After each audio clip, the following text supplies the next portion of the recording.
Good evening and welcome to NTD News. I'm Stephanie Cox. Here are today's top stories. The fate of former officer Derek Chauvin has been decided.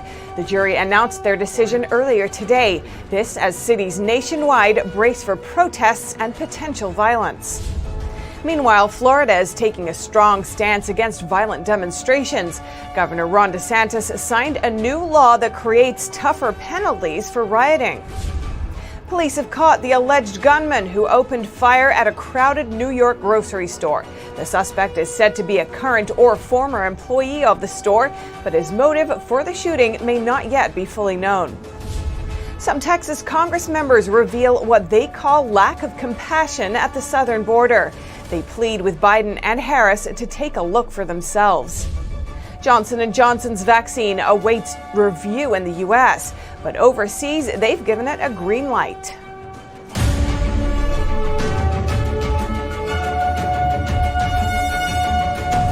The jury has come to a verdict in the Derek Chauvin case.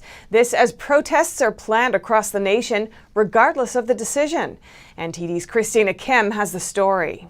Repeated comments about how the jury finds Derek Chauvin guilty on all charges. He's charged with second-degree murder, third-degree murder, and second-degree manslaughter. We, the jury, in the above entitled matter as to count 1, unintentional second-degree murder while committing a felony, find the defendant guilty. This verdict agreed to this 20th day of April 2021 at 1:44 p.m. We, the jury, in the above entitled matter as to count 2, third-degree murder, perpetrating an eminently dangerous act, find the defendant guilty. We, the jury, in the above entitled matter as to count 3, second-degree manslaughter, culpable negligence, creating an unreasonable risk, find the defendant guilty. The jury came to their conclusion after they began deliberating around midday Monday. George Floyd's family said in a written statement that painfully earned justice has arrived, and the verdict has significant implications for the country and even the world. President Biden weighed in on the case earlier, saying he is praying for the right verdict. I'm praying the verdict is the right verdict, which is, I think it's overwhelming in my view. I wouldn't say that unless the jury was sequestered now, not hear me say that. This after Judge Peter Cahill, who presided over the trial, strongly admonished politicians commenting on the issue. I wish elected officials would stop talking about this case, especially in a manner that is disrespectful to the rule of law and to the judicial branch in our function. Their failure to do so, I think, is abhorrent. White House Press Secretary Jen Psaki said Biden will weigh in more after the verdict. The judge said they will have sentencing in 8 weeks. Chauvin's bail was revoked and he was taken into custody by the Hennepin County Sheriff's Office. It's unclear if the defense will appeal this decision. Christina Kim, NTD News. Law enforcement officials are preparing for potential riots following the verdict in Chauvin's trial. 250 National Guard members will be deployed in D.C. NTD's Lynn Lin has more from the Capitol.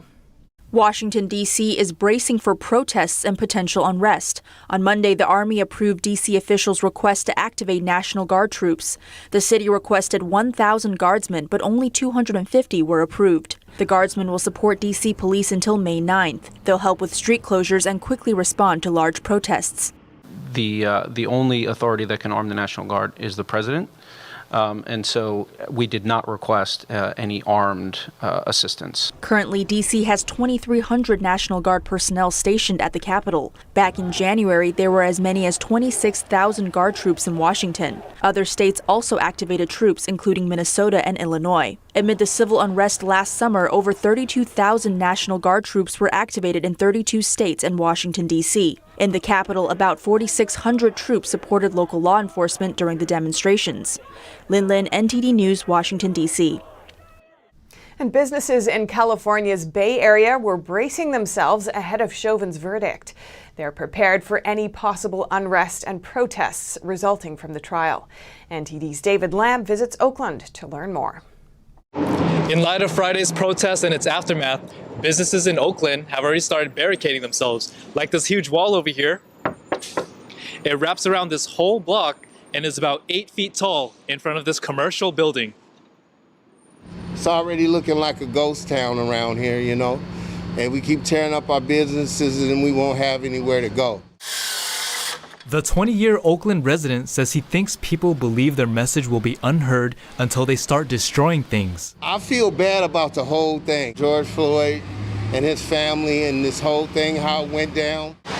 The death of George Floyd, who died in police custody last May, sparked peaceful protests seeking justice for Floyd. However, riots and looting also occurred nationwide, leading to tens of millions of dollars in property damage. I'm sorry this happened this weekend. I want to reassure them that we're going to do everything we can to keep their businesses safe and free of vandalism. The Oakland police chief says destructive protests do not help the community. But what happened last Friday is just unacceptable, and it doesn't help the community heal. One teacher who works nearby says she's heartbroken to see the vandalism and attacks, but that it's expected. We've got to expect this when things are so out of balance, that there's going to be a response that is one of frustration and often inarticulation. A security guard says the damages have crippled the businesses in the area in addition to the pandemic lockdowns. And every time there is a protest, we wrap up or boarding us this board. Look at this. See? The window glass, the door window glass are boarding up, even across the street. He said several windows were broken in the past and business owners are afraid of more damage. A Honda dealership also saw fires and broken windows. While preparing for the protests, a manager of a small business says they are nervous. In the previous protests that had turned to riots back in June, we were victims of that and did suffer greatly as a business. And just as a small business, it is very difficult. She says they support peaceful protests but don't see the need for violence. Reporting in Oakland, David Lamb, NTD News. Following recent riots, Florida's governor signed a new bill into law on Monday. He calls it the strongest anti-rioting, pro-law enforcement piece of legislation in the country. NTD's Christina Kim reports. Florida's Governor Ron DeSantis signed a bill that will crack down on violent protests and riots in the state. This is a peaceful protest. We encourage it. It's the foundation of our country. And we want people to peacefully protest when they feel the need. This is a riot, and this will get you locked up. This comes as the nation faced protests, riots, looting, and arson for months following the death of George Floyd. Known as HB 1, the law would prevent Florida from defunding the police. It would also hold local governments accountable if they try to interfere with law enforcement during these violent demonstrations. If you tell law enforcement to stand down, then you're responsible for the damage that ensues. And if someone's been harmed or their property has been destroyed, then they can sue you for compensation. The bill also protects monuments from being defaced or torn down. It increases penalties for assault and takes a stand against mob intimidation. If you riot, if you loot, if you harm others, particularly if you harm a law enforcement officer during one of these violent assemblies, you're going to jail. We're going to hold you accountable, and we're not going to end up like Portland, where this is just a daily occurrence where these people are doing this. They get arrested, they have their mugshot taken, and then they get put right back on the street to do it again. Governor DeSantis says this shows how seriously Florida takes public safety. The law went into effect immediately, starting April 19th. Christina Kim, NTD News. 15 Senate Republicans pledged to keep a ban on earmarks. Republican senators are expected to hold a vote on this issue tomorrow. Senators Mike Lee, Mitt Romney, and 13 other Senate Republicans signed a Dear Colleague letter on Monday opposing lifting the earmark ban. Earmarks are government funds allocated for a specific project. In the letter, they say they won't participate in an inherently wasteful spending practice that is prone to serious abuse. Last month, House Republicans voted to allow their members to seek earmarks under certain conditions. Opponents argue that bringing earmarks back is legislative bribery and a path to corruption. And Democrats in the House and Senate are having another go at passing the Green New Deal. NTD's Don Tran has the details. 2 years ago, the Green New Deal was turned down by the Senate. Now, Democrat Representative Alexandria Ocasio-Cortez and Democrat Senator Ed Markey are reintroducing the controversial bill. Ocasio said the people demand it. We went to our communities. In our communities, we ran on this promise.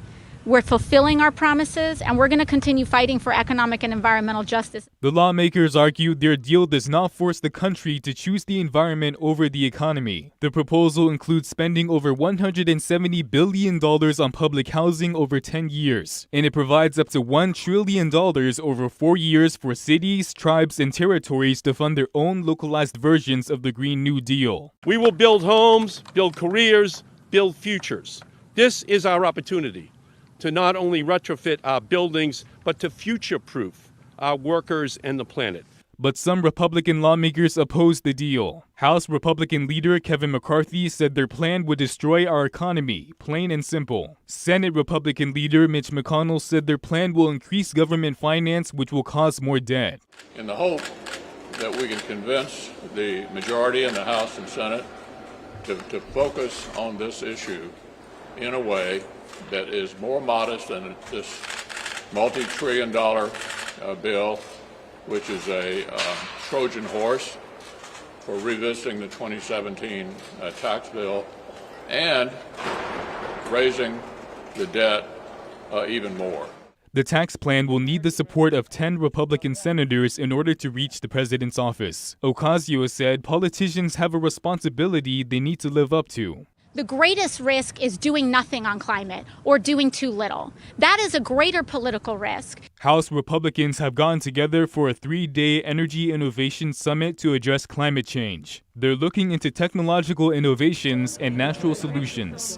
Don Tran, NTD News.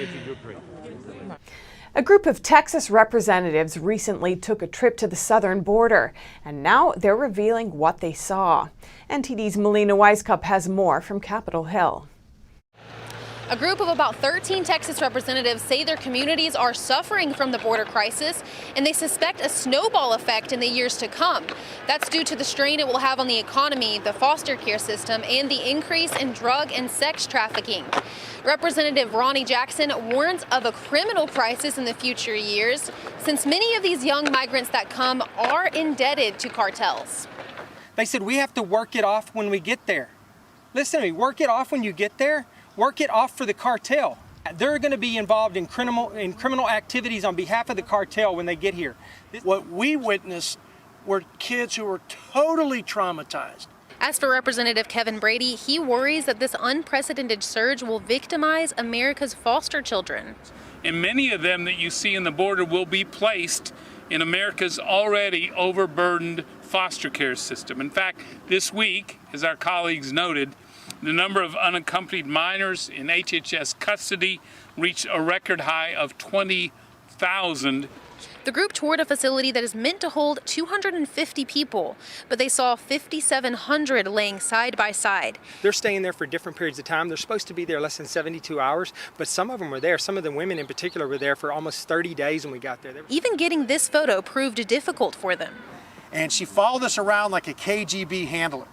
She wasn't there to intimidate me. She was there to intimidate the Border Patrol agents that were talking to me about what was going on. But these people, they were not intimidated by her. The vast majority of the ones I was with, they were anxious for us to know what's going on. They called on the Biden-Harris administration to get a first-hand account of the reality so that they can start to solve it.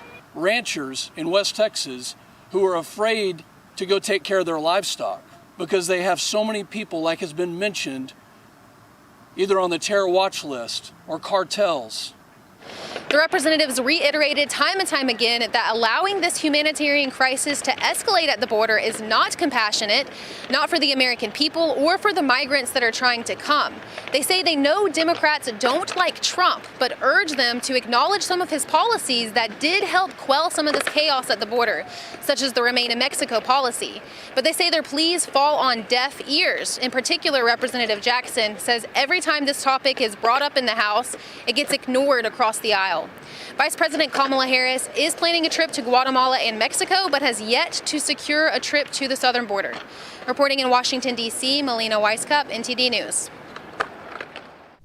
The U.S. isn't expected to make a decision on the American J&J vaccine until Friday. But overseas, Europe's made up its mind. They're ready to roll it out. NTD's Miguel Moreno has more on that.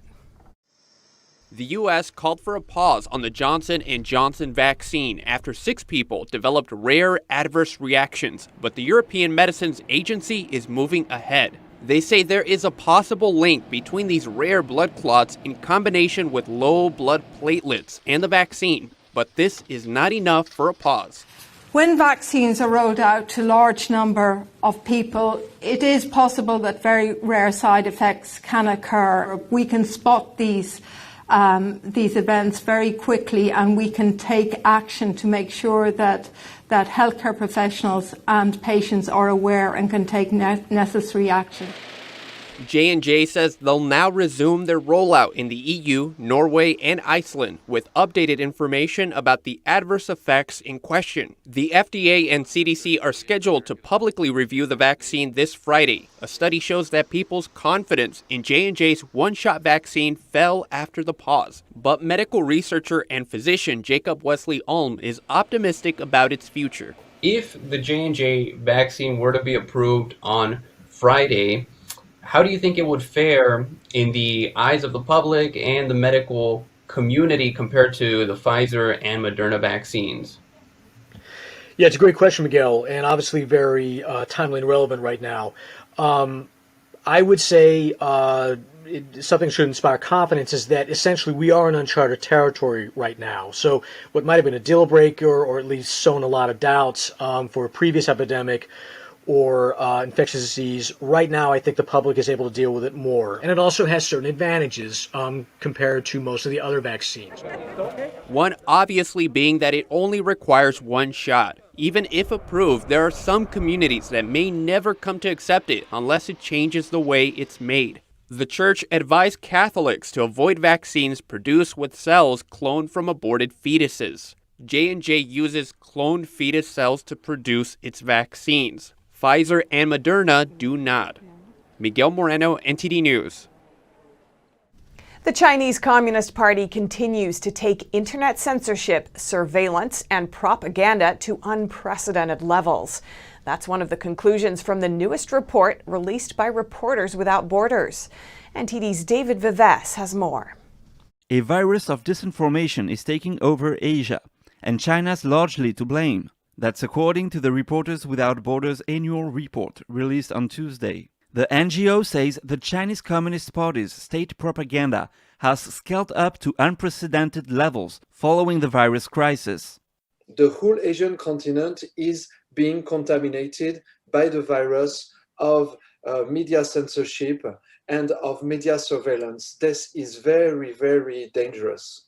With the exception of Taiwan, Japan, South Korea, and Mongolia, RSF says all countries in the Asian region face not only a pressure to change their narratives on the virus, but are being provided help to censor their own journalists. The Chinese regime is providing draft regulations, is providing some surveillance material, is providing some financial assistance for these authoritarian governments to better control the media. Olviani says countries that were engaged with democracies 20 years ago are now forming more partnerships with the CCP. This follows Beijing's investments in Asia.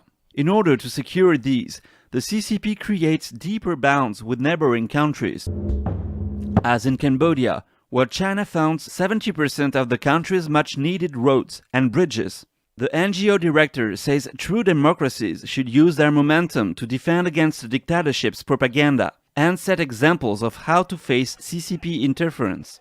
David Vives, NTD News, Paris. What can Congress do to help Hong Kongers resist Beijing's crackdown? Exiled Hong Kong lawmakers and activists shared their thoughts with U.S. Congress members and the Defense Forum Foundation. NTD's Allison Lee has the details. Exiled former Hong Kong lawmaker Ted Hui tells the U.S. Congress sanctions against Beijing and Hong Kong officials are very efficient in helping Hong Kongers resist Beijing's crackdown. First thing that I would say that is to strengthen the sanctions and to widen the sanctions as well, because the Hong Kong Human Rights and Democracy Act is powerful. it is something that's influencing behavior of high officials in Hong Kong. But speaking at a Congressional Defense and Foreign Policy Forum Tuesday, Hui also says the number of sanctioned officials is limited. Exiled Hong Kong student democracy activist Joey Siu agrees.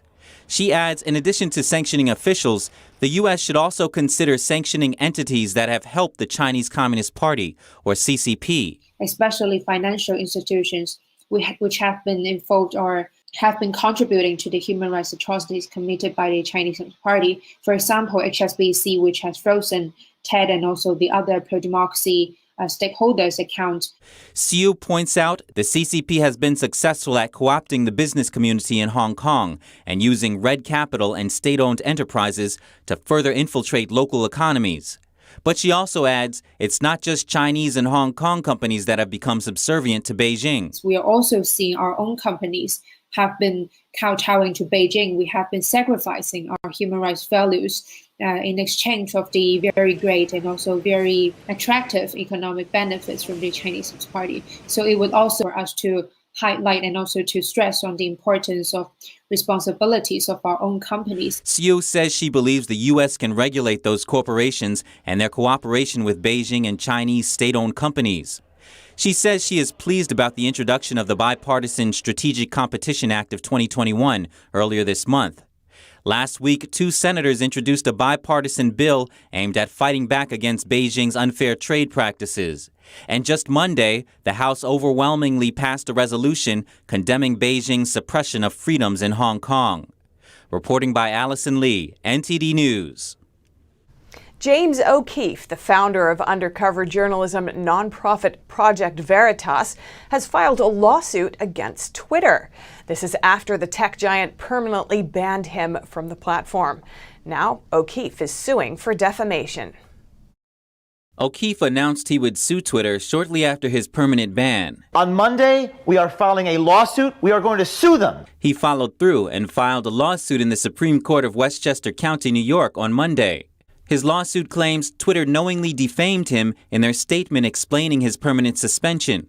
The suit says the false accusation that O'Keefe operated fake accounts is particularly damaging since he's a journalist, because his profession relies on his reputation for transparency and accurate reporting. Twitter permanently banned O'Keefe, who had over 920,000 followers on the platform, on April 15th. The social media giant disseminated a statement to journalists accusing O'Keefe of operating fake Twitter accounts. Despite Twitter's claims, a number of people find the timing of the ban dubious, including O'Keefe. This is not a coincidence. This is sick. In the days leading up to the ban, O'Keefe released a series of undercover videos showing a CNN employee speaking about the network's efforts to remove President Trump from office and intentional fear-mongering for the sake of ratings. COVID, gangbusters of ratings, right? Which is why we constantly have the death toll on the side. We did. We got Trump back. I am 100% going to say it. And I 100% believe it, that if it wasn't for CNN, I don't know that Trump would have got voted out. In response to O'Keefe's ban, Donald Trump Jr. wrote on Twitter, in case you haven't figured out how it works by now, CNN spreads propaganda to elect Democrats, and then Twitter runs interference to protect CNN. They're all on the same team. Twitter also suspended 2 separate Project Veritas accounts in February. O'Keefe says Section 230 has protected Twitter in the past, but he claims the social media giant won't be protected from his defamation lawsuit. Coming up, 1 person killed and 2 others wounded at a grocery store shooting on Long Island. And one father tells the heart-wrenching story of his son's 18-year-old son's suicide. He says the long lockdown added to his son's depression.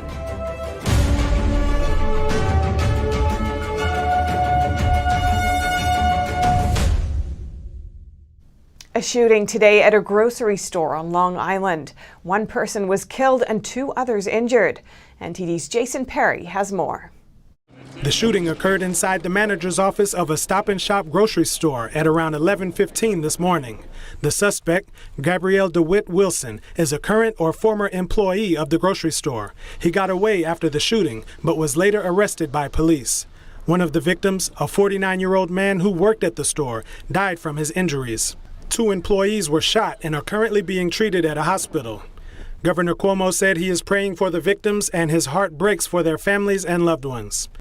It is unknown if the suspect's motive was work-related. Police have taped off the area and the grocery store will be closed until further notice. New York City is preparing for more crime over the summer. They're opening a new police precinct and introducing other measures. NTD's Arian Pazdar has the story. The new police precinct will be New York City's 116th. New York City's mayor announced the build located in Southeast Queens on Tuesday. These are things that the community has said will improve the quality of life, that will allow the community to get what they need. Some pointed out it's odd that they are now opening a new precinct, since the mayor's administration has been advocating for police reform and defunding the police. The precinct had been in the planning phase for years, but the city froze the funds for it last year. And the mayor announced a new program called Safe Summer New York City. Crime is usually higher in summer than in winter. We're planning right now for the summer to create a safer summer in New York City, to address the scourge of gun violence. In early 2020, bail reform took effect in New York City. Because of that, many who are arrested for gun possession are being released ahead of their court trial. Police unions in the city directly blame that bail reform for a surge in gun crime. As soon as you arrest people, they seem to be put back on the street. Is there any effort that's going to be made to try to change the bail laws? The mayor didn't answer the question directly, but said courts are beginning plans to reopen. Arian Pazdar, NTD News, New York. New York's Governor Andrew Cuomo is facing scandal after scandal. Now yet another one is coming to light, and it involves his book. New York's State Attorney General opened an investigation about possible use of state resources to write Cuomo's book about leadership during the pandemic. The New York Times first reported that the governor might have used staff members to write that book. Those are the latest allegations after scandals about faking the number of casualties in nursing homes and other accusations involving sexual misconduct. And lockdown measures that kept millions of children out of school were enacted to try to save lives while the CCP virus spread across the world. But as time wore on, the negative health effects of staying home have taken their toll. NTD's Sapphire Quarter brings us one father's story of his son's depression during the lockdown. Chris Buckner thought his son Dylan had the perfect life. I thought he had just tons of friends, never knew anyone that he didn't like or didn't like him. He was a tremendous athlete, was always very good at whatever he tried to do. Dylan was a high school quarterback, making the varsity team as a sophomore, and he planned to play football in college. He and his father were going to spend last summer touring Ivy League schools. Instead, they spent it under lockdown. His parents had no idea at the time he was battling with depression. So when we received a call from the police that Sunday night in September that Dylan had made the first attempt on his life, we thought they were calling the wrong number. We just didn't think it was possible. Buckner says parents think they'll be able to tell if their child is battling with depression or considering suicide. Some think their kid would ask for help. Suicide is an irrational, impulsive act. Your kids are not going to tell you. You're not going to see the signs. They're going to hide those signs from you. In January, Dylan went to a hotel near his house and jumped to his death. Buckner says his son would still be with him today if it weren't for the lockdown. And what I think has emerged since then as we see the impact of that lockdown on children's mental health, on the economy, on small business. We now have a vaccine for the disease. I think the measures need to appropriately change in response to that. He says he thinks the negative effects of not going to school may stay with some kids for the rest of their lives. And for the loved ones of teens who have taken their own lives, the grief never fully leaves. It was just the best part of my life, and getting to watch him grow up and graduate from high school and go on to college and get married and have grandkids. I mean, it's all gone. By telling his story, Buckner is trying to spread awareness of teen depression and suicide, hoping to spare other parents and children from going through what his family did. Coming up, the State Department's Do Not Travel list is getting longer.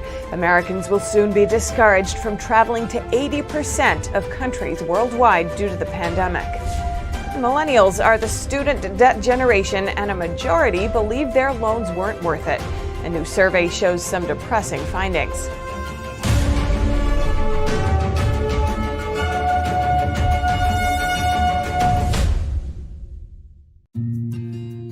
Do you have a life insurance policy you no longer need? Now you can sell your policy, even a term policy, for an immediate cash payment. Call Coventry Direct to learn more. We thought we had planned carefully for our retirement. But we quickly realized we needed a way to supplement our income. Our friends sold their policy to help pay their medical bills. And that got me thinking. Maybe selling our policy could help with our retirement. I was skeptical, so I did some research and called Coventry Direct. They explained life insurance is a valuable asset that can be sold. We learned we could sell all of our policy or keep part of it with no future payments. Who knew? We sold our policy. Now we can relax and enjoy our retirement as we had planned. If you have $100,000 or more of life insurance, you may qualify to sell your policy. Don't cancel or let your policy lapse without finding out what it's worth. Visit CoventryDirect.com to find out if your policy qualifies, or call 1-800-509-8500. Coventry Direct, redefining insurance. 90% of news outlets in the United States are controlled by 6 corporations. They're not out to tell you the truth of what's happening.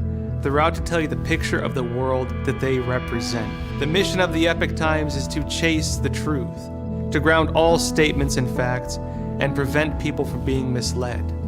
This is a battle between truth and deceit. Subscribe today and join the Americans who are seeking truth and tradition. We'd love to have you on board.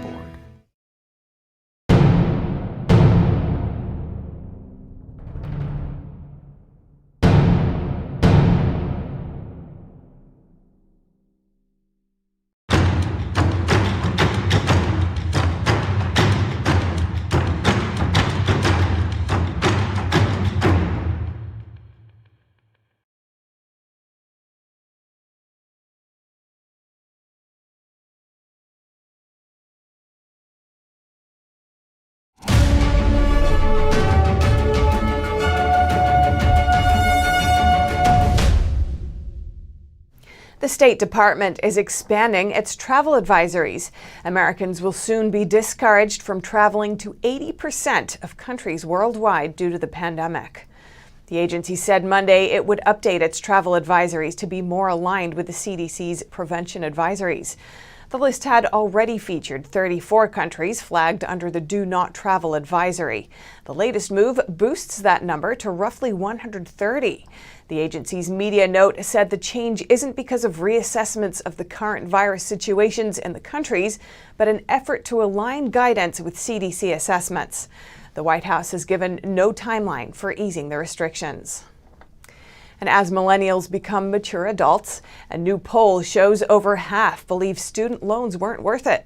NTD's Colin Frederickson reports. A new CNBC survey showing 52% of older millennials regret taking out student loans. I definitely feel that my student loans were not worth it, especially now that I'm $90,000 in debt. 68% of the 1,000 surveyed adults aged 33 to 40 are still paying it back. Student debt makes me feel anxious and feel like I'm behind the 8 ball because of the amount of money that's due. Respondents on average borrowed $21,880 to pay for college. Many have had to delay buying homes and starting families.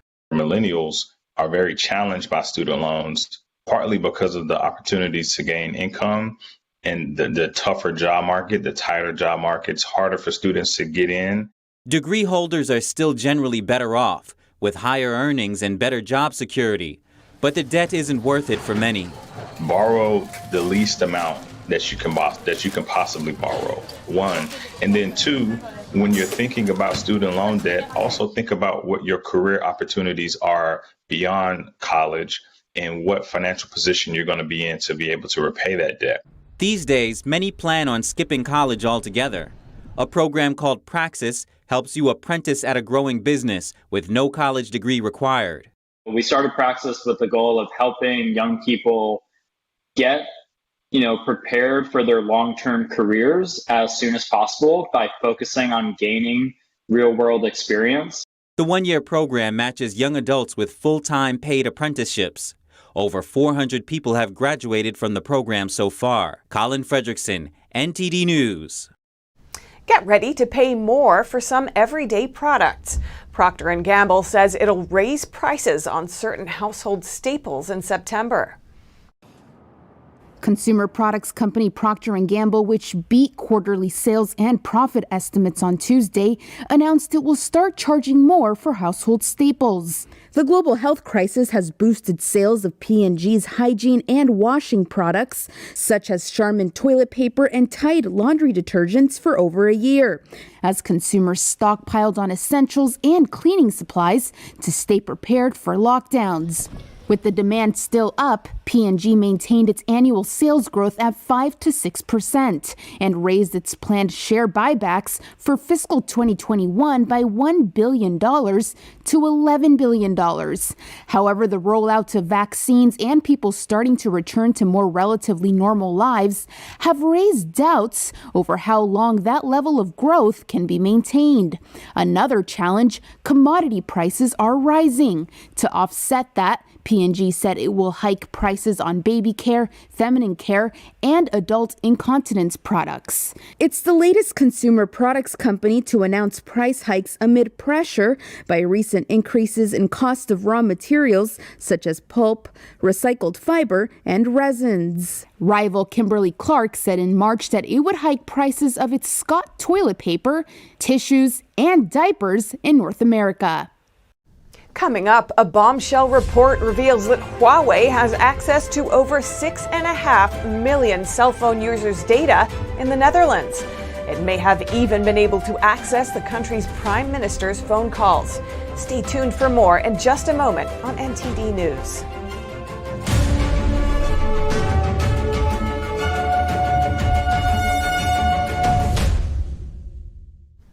China's military-linked telecom giant may have been able to eavesdrop on the Dutch Prime Minister's phone calls. A Dutch media report obtained a report showing Huawei's ties to the Netherlands' largest mobile network provider. NTD's Tiffany Meyer brings us more. Chinese telecom giant Huawei may have been able to listen to the Dutch Prime Minister's phone calls. A bombshell report says that Huawei employees in both the Netherlands and China were able to eavesdrop on all calls taking place on one of the Netherlands' largest mobile networks, KPN, including those by the country's then top leader. This is according to a secret internal report by KPN 10 years ago, but it was only made public recently after a Dutch newspaper obtained it.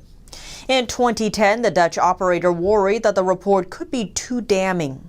If the public knew about it, the report says, their company wouldn't survive. So they kept the findings to themselves.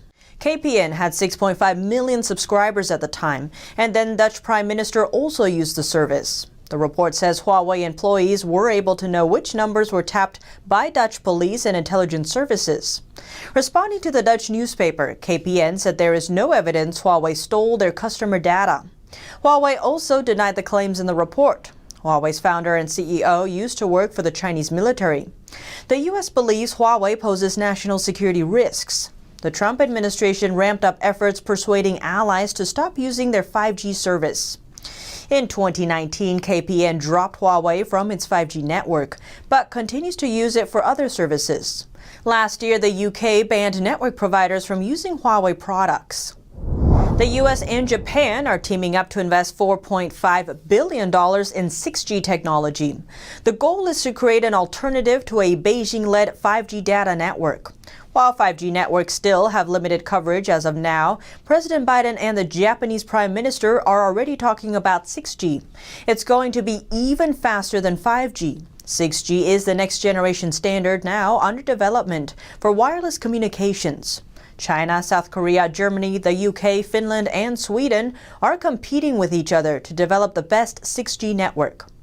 Japan's Nikkei newspaper says China's Huawei and ZTE hold about 40% of global base stations.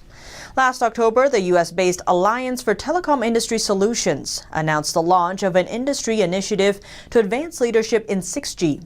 The founding members include AT&T, Facebook, Microsoft, T-Mobile, Verizon, Bell Canada, and the like.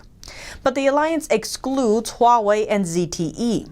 In a statement last Friday, the White House promises that the U.S. will invest $2.5 billion, and Japan will contribute $2 billion to develop 6G network. President Biden and Vice President Harris are addressing the nation after the Chauvin verdict. America has a long history of systemic racism. Black Americans, and black men in particular, have been treated throughout the course of our history as less than human. Black men are fathers and brothers and sons and uncles and grandfathers and friends and neighbors. Their lives must be valued in our education system, in our healthcare system, in our housing system, in our economic system, in our criminal justice system, in our nation. Full stop. Because of smartphones, so many Americans have now seen the racial injustice that Black Americans have known for generations. The racial injustice that we have fought for generations, that my parents protested in the 1960s, that millions of us, Americans of every race, protested last summer. Here's the truth about racial injustice. It is not just a Black America problem or a people of color problem. It is a problem for every American. It is keeping us from fulfilling the promise of liberty and justice for all. And it is holding our nation back from realizing our full potential. We are all a part of George Floyd's legacy, and our job now is to honor it and to honor him. Thank you. And now it is my great honor to introduce the President of the United States, Joe Biden.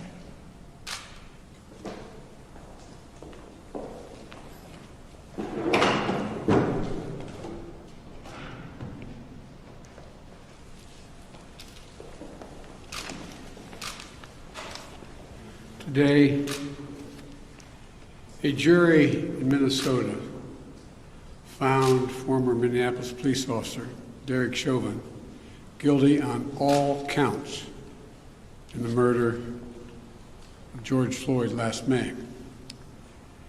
It was a murder in the full light of day, and it ripped the blinders off for the whole world to see the systemic racism the Vice President just referred to. The systemic racism is a stain on our nation's soul. The knee on the neck of justice for Black Americans. Profound fear and trauma. The pain, the exhaustion that Black and brown Americans experience every single day. The murder of George Floyd launched a summer of protest we hadn't seen since the civil rights era in the 60s.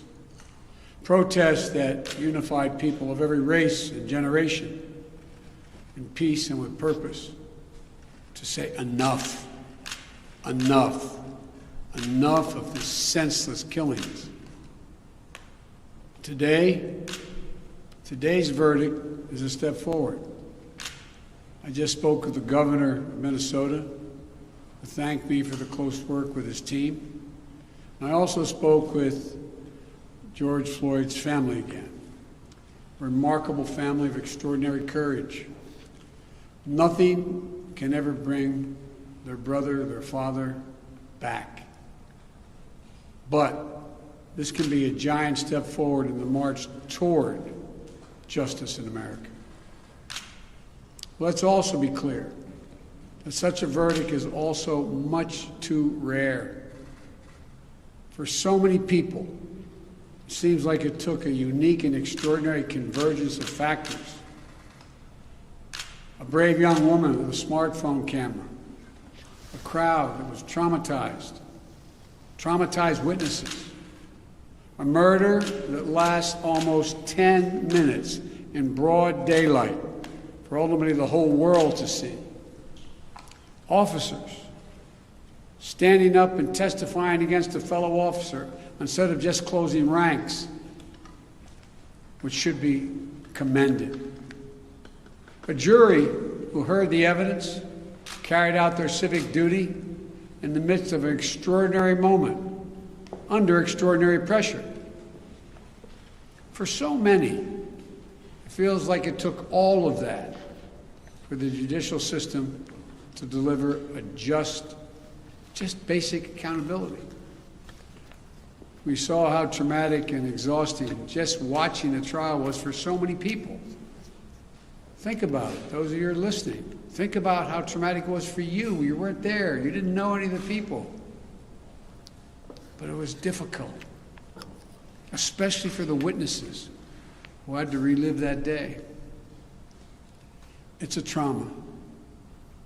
On top of the fear so many people of color live with every day when they go to sleep at night and pray for the safety of themselves and their loved ones.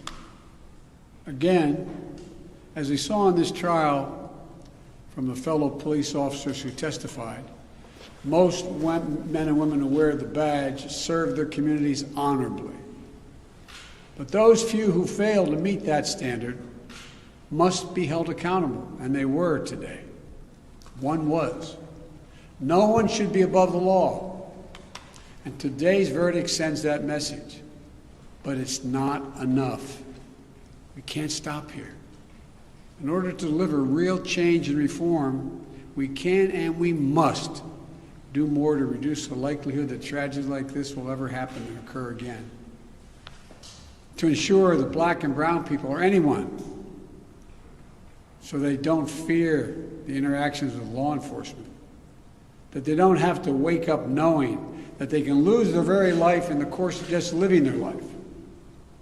They don't have to worry about whether their sons or daughters will come home after a grocery store run, or just walking down the street, or driving their car, or playing in the park, or just sleeping at home. And this takes acknowledging and confronting head-on systemic racism and the racial disparities that exist in policing and in our criminal justice system more broadly. You know, state and local government and law enforcement needs to step up, but so does the federal government. That's why I've appointed the leadership of the Justice Department that I have, that is fully committed to restoring trust between law enforcement and the community they are sworn to serve and protect. I have complete confidence in the Attorney General, General Garland's leadership and commitment. I've also nominated two key Justice Department nominees, Vanita Gupta and Kristen Clark, who are eminently qualified, highly respected lawyers who have spent their entire careers fighting to advance racial equity and justice. Vanita and Kristen have the experience and the skill necessary to advance our administration's priorities to root out unconstitutional policing and reform our criminal justice system, and they deserve to be confirmed. We also need Congress to act. George Floyd was murdered almost a year ago. There's meaningful police reform legislation in his name. You just heard the Vice President speak of it. She helped write it. Legislation to tackle systemic misconduct in police departments, to restore trust between law enforcement and the people they're entrusted to serve and protect. But it shouldn't take a whole year to get this done. In my conversations with the Floyd family, I spoke with them again today, I assure them we're going to continue to fight for the passage of the George Floyd Justice and Policing Act so I can sign it into law as quickly as possible. There's more to do. Finally, it's the work we do every day to change hearts and minds as well as laws and policies. That's the work we have to do. Only then will full justice and full equality be delivered to all Americans. And that's what I just discussed with the Floyd family. The guilty verdict does not bring back George. But through the family's pain, they're finding purpose so George's legacy will not be just about his death, but about what we must do in his memory. I also spoke to Gianna, George's young daughter, again. When I met her last year, I've said this before, at George's funeral, I told her how brave I thought she was.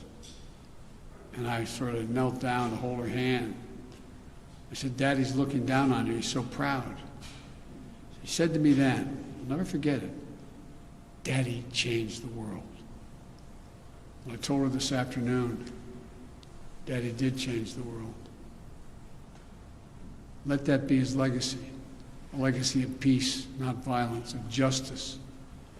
Peaceful expression of that legacy are inevitable and appropriate, but violent protest is not.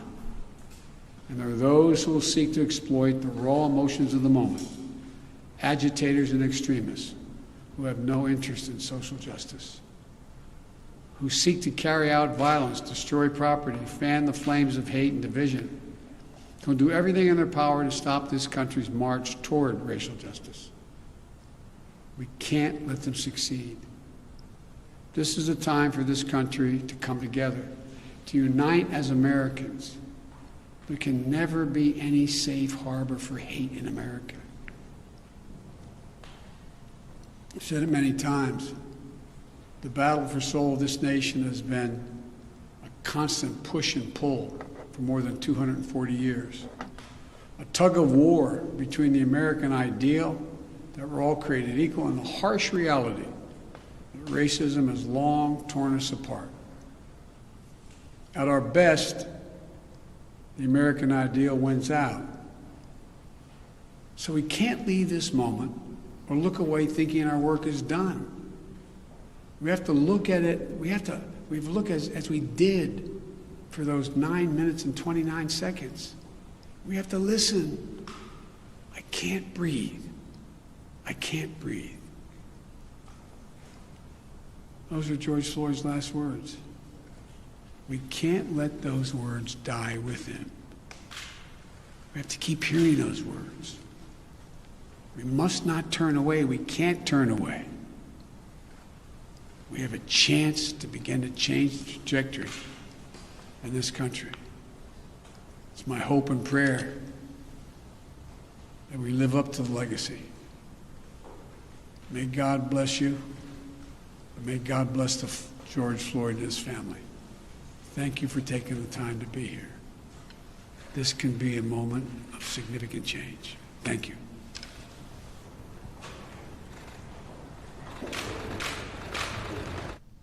And Hong Kong's press freedom ranks number 80th in the world, and the situation keeps on deteriorating.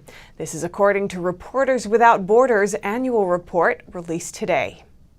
Press freedom in Hong Kong keeps on deteriorating. The city is currently in the 80th place among 180 countries and regions across the world. This is based on the annual World Press Freedom Index that nonprofit organization Reporters Without Borders, or RSF, released on Tuesday. The report says the national security law allowed Beijing to, quote, intervene directly in Hong Kong in order to arbitrarily punish what it regards as crimes against the state, adding this is especially dangerous for journalists. Last year, Beijing imposed the so-called national security law on Hong Kong. It is widely considered a tool for Beijing to restrict freedoms in the financial hub. The report also mentions Jimmy Lai, the founder of the pro-democracy newspaper Apple Daily. He was recently charged and sentenced under this law. Last week, the attack on the printing warehouse of the Epoch Times newspaper in Hong Kong also raised attention worldwide. This is the second attack against the Epoch Times in Hong Kong in less than 2 years. RSF called on Hong Kong's chief executive Carrie Lam to punish the attackers, citing freedoms for independent media. Over the past 2 decades, Hong Kong's ranking on the Press Freedom Index has dropped from number 18 to number 80. Meanwhile, Communist China remains number 177 on the index this year, and it is among the world's worst suppressors of press freedom. The wife of a renowned human rights lawyer is asking Beijing to let her see her husband, whether he's dead or alive. Lawyer Gov't has been missing since Chinese authorities arrested him back in 2017. Chinese human rights lawyer Gov't once said, "You cannot be a rights lawyer in China without becoming a rights case yourself." Gao himself was no exception. The lawyer turns 57 this week. He was forcibly disappeared by Chinese authorities and has been missing for over 1,000 days. His wife escaped to the U.S. with their children. Now she says she's worried her husband may no longer be alive. Chinese Communist Party, from a humane point of view, please return Gao Zhisheng's ashes to me so that our family can reunite in this form. She demanded that Beijing either return her husband's ashes or grant her a visa, allowing her to return to China and serve a prison sentence alongside him. Gao is known as China's conscience. He was one of the first pro bono lawyers in China, often representing farmers whose land was forcibly seized by authorities. Workers seek labor rights, Falun Gong practitioners tortured in labor camps, and Christian pastors arrested for printing and giving out copies of the Bible. He also helped investigate forced organ harvesting allegations of prisoners of conscience. In 2005, he issued a statement to publicly withdraw from the Chinese Communist Party, saying the regime has never stopped killing. He was repeatedly detained by authorities and tortured. You cannot move. You are handcuffed, and if you move, it hurts your wrist. His teeth were damaged due to beatings in jail. He said guards also tortured him by using electric shock baton on his face.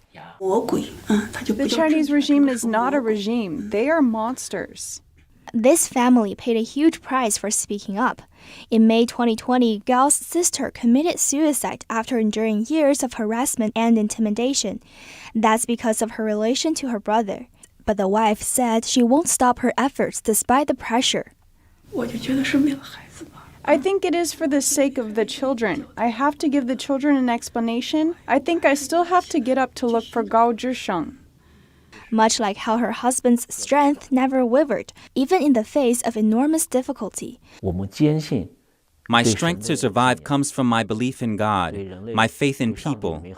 Once you realize that your inner strength is endless and that pain is only inflicted in a small part of you, then your spirit becomes stronger than the pain, and the pain disappears. Penny Zhou, NTD News. Coming up, the president of Chad has died battling against Islamic militants invading the country. He was killed just one day after he was re-elected. And 2 nurses in Brazil find a creative way to give a helping hand to patients infected with the CCP virus. Stay tuned for more here on NTD News.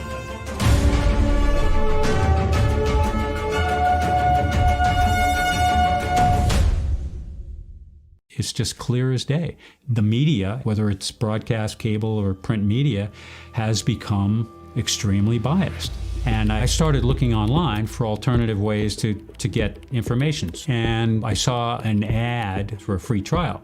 And I looked at it and I said, Epoch Times. I mean, come on, this is end of days type of stuff. I mean, what are they going to be talking about here? And I said, well, it's a free trial. Let me dig in. Is it giving me both sides? Is it giving me an objective point of view here? I have looked for opportunities to see where they might be biased, and I don't find it.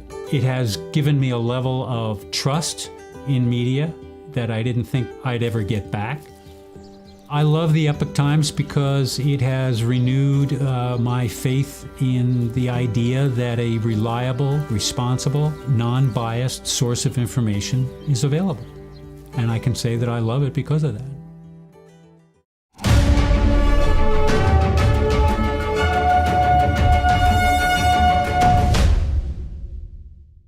The president of Chad, a country in north-central Africa, has died on the front lines in a battle against Islamic militants invading the country. He was killed just one day after he was re-elected. In a fierce battle against invading Islamic militants on the northern border of Chad, Chadian President Idriss Déby went to the front lines of the clash to support his troops. Idriss later died from injuries sustained on the battlefield. He was killed just one day after he was re-elected for his 6th term. Most of the opposition within Chad boycotted the elections. A transitional council of military officers named Idriss's son as president. Chad is an important ally to Western countries, including the United States and France, in the fight against Islamic militants. They hope to continue their cooperation with Western allies. A nationwide curfew is in effect, and the country's borders will be closed until further notice. England is adding India to its travel red list. It comes amid a rapid rise in cases in India and fears of importation of the so-called Indian variant of the COVID-19 virus. NTD's Neil Woodrow has the story. In India, hospitals are struggling to cope with the rise in COVID-19 cases, leaving patients fighting for beds, oxygen and medicine. In this Indian hospital in New Delhi, it's 2 to a bed. Britain, like many other countries, has now detected cases of the so-called Indian variant. Cambridge Professor of Public Health Sharon Peacock says this variant has been around for some time, has several mutations that are present in other variants of concern. She adds it is not clear whether the variant is the main driver for the current wave in India. Public Health England is investigating the variant. They want to find out whether it should be classified as a variant of concern. The Health Secretary on Monday said 103 cases had been logged in the UK, with a vast majority of them coming from international travel. After studying the data and on a precautionary basis, we've made the difficult but vital decision to add India to the red list. From Friday, the 23rd of April, visitors who have been in or transited through India in the previous 10 days cannot enter England, and British and Irish nationals will be required to quarantine in a hotel. SNP MP Dr. Philippa Whitford questioned whether the government should be taking further measures. I therefore welcome that India is being added to the red list to reduce further importation. But will he not now consider extending hotel quarantine to all arrivals, as travellers from red list countries can currently avoid it by coming via a third country? Over 1 million Brits visited India in 2018. According to Dr. Jeffrey Barrett at the Wellcome Sangha Institute, if this variant is driving the wave in India, it has taken several months to get to this point. This would suggest that it's probably less transmissible than the Kent variant. Neil Woodrow, NTD News, Epsom, Surrey. 2 nurses in Brazil have discovered a way to help isolated virus patients with a millimeter of latex and some warm water that mimics human touch.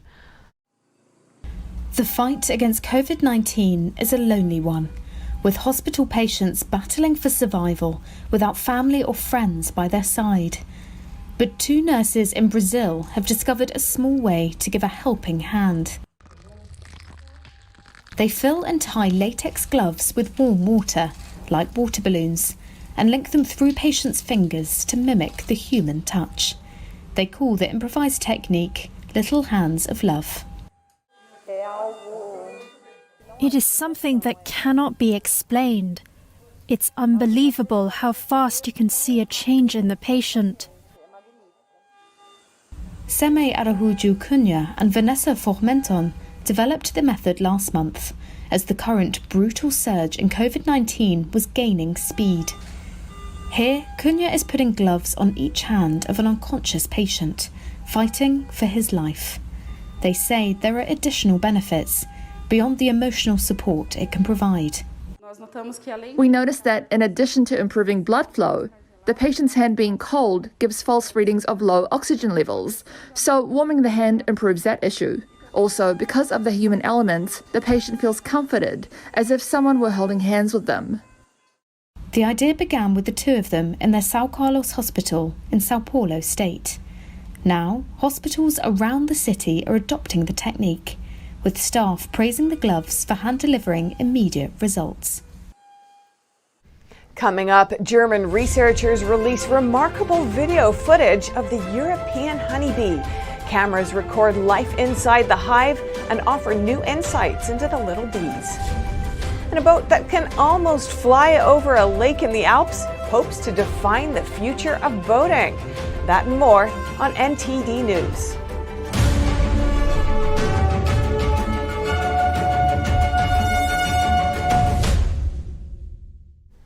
The iconic home of Henry VIII and other British monarchs is hosting its first ever Tulip Festival. The event aims to bring back visitors and help recover over $100 million in pandemic-related losses. NTD's Andrew Thomas has the story. Spring has arrived at Hampton Court Palace, and this year the palace is hosting its first Tulip Festival. It's being held in one of the most unusual areas on the grounds, the Lower Orangery Garden. Graham Dillamore, Deputy Head Gardener for Historic Royal Palaces, is inspecting the flower beds there. We've got these wonderful species tulips, Prétends, in this sort of orange, lovely golden orange and this bright red. And they love this south-facing wall. It's lovely and warm, and the bulbs like that because they like to get nice and warm in the spring. Tulips have been cultivated at the palace since Queen Mary II's reign in the 1690s. Back then, one tulip bulb cost as much as a car today. Here, some of the same historic varieties that kings and queens enjoyed centuries ago are still growing. Preparations for the festival began in summer 2020. After planning the displays, gardeners prepared the soil and improved drainage where necessary. Then they added organic material to give the bulbs the nutrients needed to develop. After the bulbs were delivered in the fall, Dillamore and his team started digging. We planted over 105,000 tulips. And believe you me, after you planted that many tulips, you need to go and see the osteopath. But the gardens team here have done absolutely amazing job to plant that many tulips in about September, October. About the best time to plant them. The UK is slowly emerging from its latest lockdown, and there are hopes visitor numbers will start to bloom again. The Hampton Court Palace Tulip Festival runs until May 3rd. Andrew Thomas, NTD News. German researchers have released remarkable videos revealing what life is like inside a honeybee hive. The study comes as the crucial pollinators fight against extinction. NTD's Andrew Thomas has the story. Spring has arrived, and honeybees are hard at work gathering nectar.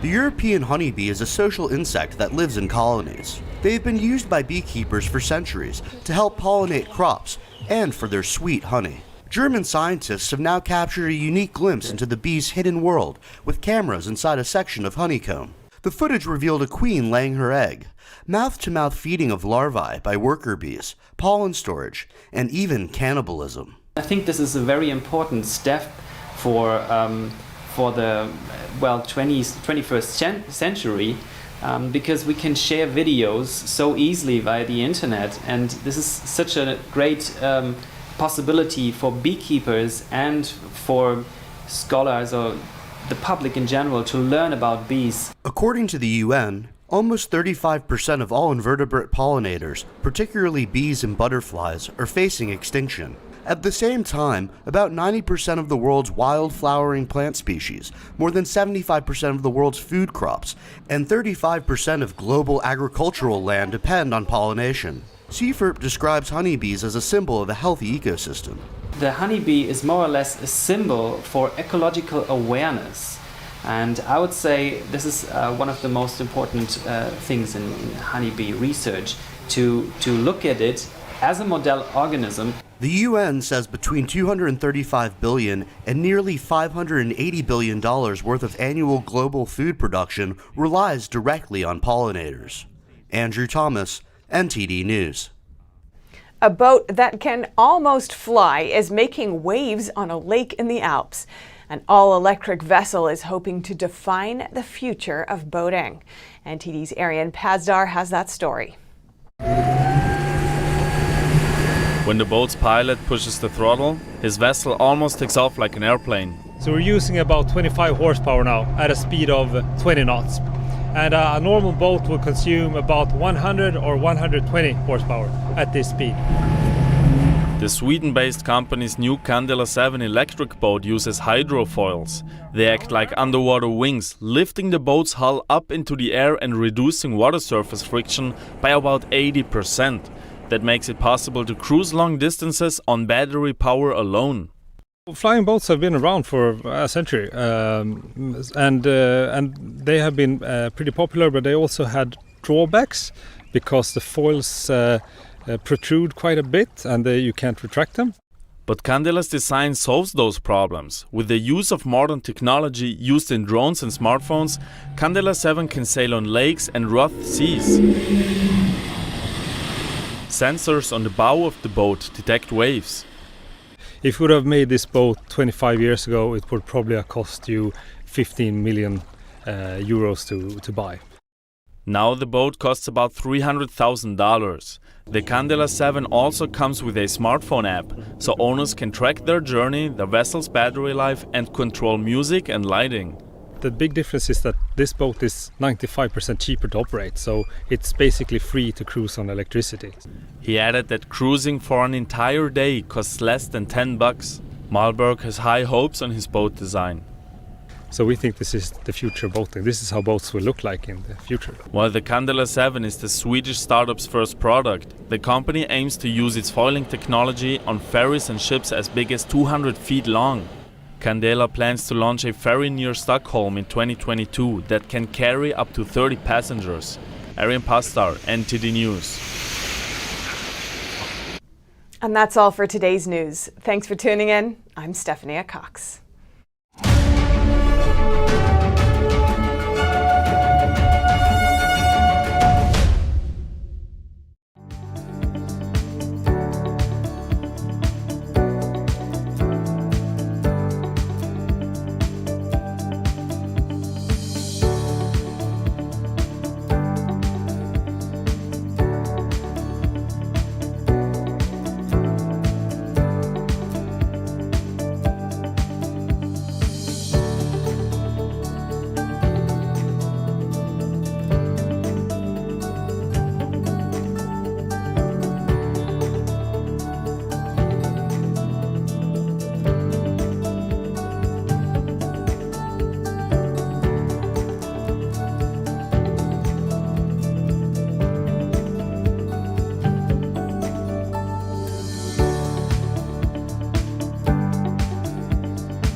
We have a new channel. Subscribe to us on YouTube at NTD News.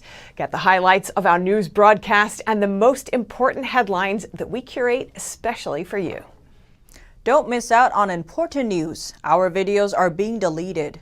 So if you don't want to be cut off from honest news, take a moment to sign up for our newsletter at newsletter.ntd.com so you don't lose access to NTD. Go to newsletter.ntd.com to sign up for our evening newsletter.